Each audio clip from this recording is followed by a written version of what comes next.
The new trailer for Star Wars The Book of Boba Fett looks absolutely stunning. The production quality looks very similar to that of The Mandalorian, which was fantastic, and I can't wait to see more of the backstory of the legendary bounty hunter Boba Fett.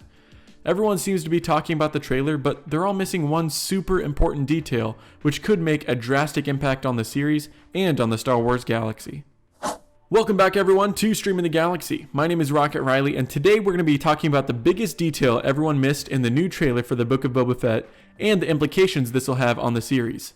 But before we get started, if you're new to the channel, please hit the subscribe button and click the bell icon to be notified when we upload a new video. Now, in one of the trailer scenes, we see a wide view of a sunken city, which may be located on the planet of Tatooine, since it seems like most of the series' story will take place on this planet. Boba Fett, the show's main character, has a long past with a strong association to Tatooine, and he'll be taking over the throne of Jabba the Hutt, whose palace was located on Tatooine. This city, however, is unlike any of the other we've seen on the planet. Most of what we have seen includes desert towns such as Mos Eisley, or sandstone-like structures such as Jabba's palace. This skyline, though, is much different than what we've seen before, potentially showing an underworld to Tatooine that we have yet to see. In this scene, we also see a ship flying above the city, and it has a very uncanny resemblance to a ship we have seen before, the Razor Crest. Now, I know what you're probably thinking. The Razor Crest was destroyed in the second season of The Mandalorian. How could it show up seemingly months after its complete destruction? Well, I have several theories as to how this could be possible. The first being that the Mandalorian, Din Djarin, repaired his beloved ship after the events of the second season of The Mandalorian. He had such a strong attachment to the Razor Crest that the audience started to gain that attachment as well, all within less than 2 seasons of a TV show. After a raid by some Jawas in the first season, we saw Mando fix the ship from an almost complete state of disrepair, along with the help of Kuiil, so we know he's willing to go to great lengths to right his ship.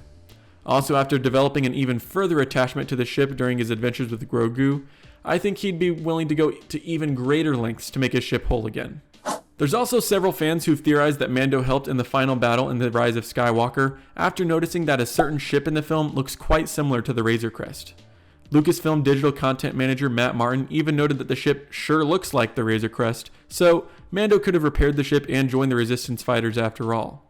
However, after seeing the crater left behind in the Razor Crest's place on Tython, I don't think it's very likely that it could be repaired at all.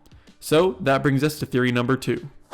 During his time living in exile, potentially with the Tusken Raiders, I believe that Boba Fett heard word about another Mandalorian on Tatooine.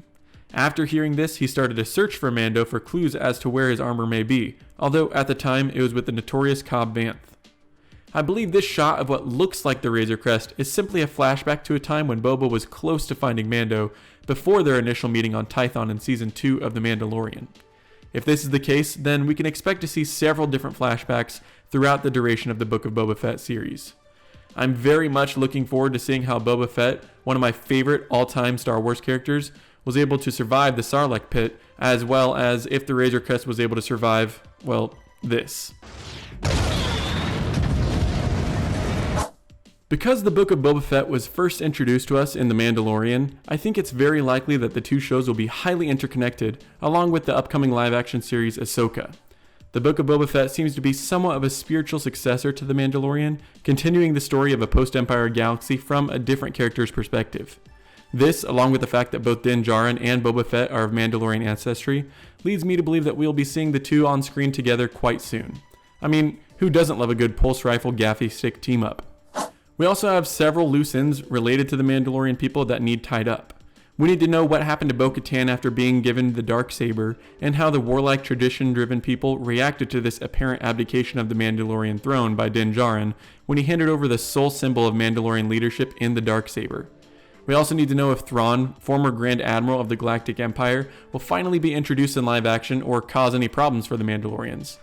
Lastly, we still don't know what happened to the cult-like Mandalorian group, the Children of the Watch, or if this group will continue to have an impact on the Book of Boba Fett or the other live-action Star Wars television shows. To sum it all up, the live-action story of the Mandalorian people is far from over. Well, that's going to be everything from us today on the Book of Boba Fett. If you enjoyed the video, please hit the like button, and don't forget to subscribe for more great content. What are your theories about the show?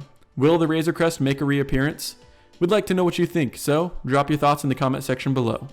From everyone here at Streaming the Galaxy, we hope you have a great day, and thanks for watching.